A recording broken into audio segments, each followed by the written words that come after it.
अंजुमन Jamia committee की याचिका जो उसको खारिज किया गया है और हिंदू पक्ष की याचिका को बरकरार यहां पर इलाहाबाद हाईकोर्ट की ओर से रखा गया है। बड़ी खबर इस वक्त की आपको बता रहे हैं। आपको बता दें, वाराणसी के ज्ञानवापी मामले से जुड़ा हुआ जो श्रृंगार गौरी केस था, इलाहाबाद हाईकोर्ट ने उस पूरे मामले पर फैसला सुनाया है। श्रृंगार गौरी की जो नियमित पूजा वाली मांग वाली जो याचिका थी, उस पर दरअसल ये फैसला था और ये मुस्लिम पक्ष को बड़ा झटका इसीलिए है क्योंकि अंजुमन इंतजामिया मस्जिद कमेटी की तरफ से जो याचिका दाखिल की गई थी, इस पूरे याचिका का जो विरोध किया था, जो हिंदू पक्ष की तरफ से लगाई गई थी, मुस्लिम पक्ष की याचिका को खारिज कर दिया है। और 23 दिसंबर 2022 का जो फैसला था, इलाहाबाद हाईकोर्ट ने बहस पूरी होने के बाद में कोर्ट ने उस फैसले को सुरक्षित रखा है। अपने आप में ये बड़ी बात हो जाती है।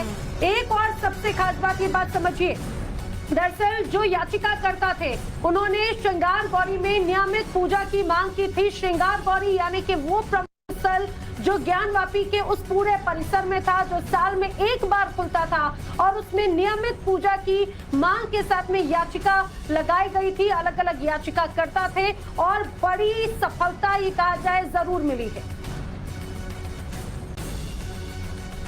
बड़ी खबर इस वक्त की हम आपको बता रहे हैं। हिंदू पक्ष की जीत जो है वो यहाँ पर इस पूरे मामले में हुई है। तो श्रृंगार गौरी की नियमित पूजा की मांग, हमारे साथ हमारे सहयोगी आशुतोष जुड़ गए। आशुतोष, श्रृंगार गौरी की नियमित पूजा की मांग वाली है याचिका जो हिंदू पक्ष की ओर से दायर की जाती है, इसको यहाँ पर स्वीकार किया गया, इस पर अब सुनवाई होगी।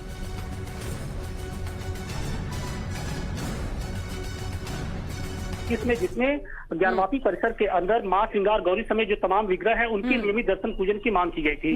और इस याचिका को लेकर बाद में सीनियर डिवीजन रवि कुमार दिवाकर की अदालत ने बाकायदे कोर्ट कमिश्नर की कार्रवाई के लिए भी कहा था, जिस पर कोर्ट कमिश्नर की कार्रवाई हुई थी। और उस के खिलाफ जो मुस्लिम पक्ष है यानी अंजुमन इंतजामिया कमेटी, वो उस याचिका के खिलाफ सुप्रीम कोर्ट गया था और सुप्रीम कोर्ट ने इस मामले को बाकायदे फिर डिस्ट्रिक्ट कोर्ट में ट्रांसफर कर दिया था। और उस जब सितंबर 2012 में 12 सितंबर 2022 को बाकायदे जिला जज ने ये कहा था कि नहीं, यहाँ पर नियमित जो दर्शन पूजन की याचिका है उसकी पोषणीयता को लेकर एक तरीके से उन्होंने ऑर्डर दिया था और उसी ऑर्डर के खिलाफ जो मुस्लिम पक्ष है वो हाईकोर्ट पहुंचा था।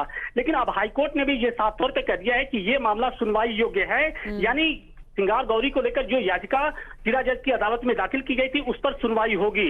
अब सवाल इस बात का है कि वो सुनवाई होगी तो कैसे होगी, क्योंकि हमने देखा था कि पिछले दिनों।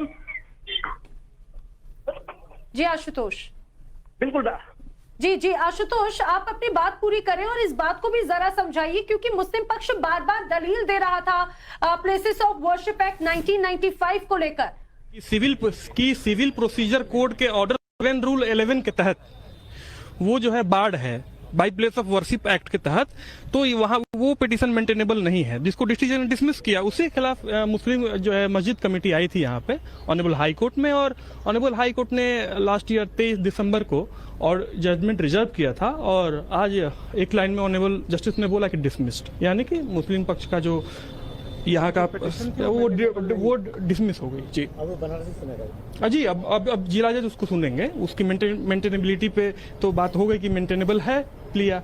अब उस पर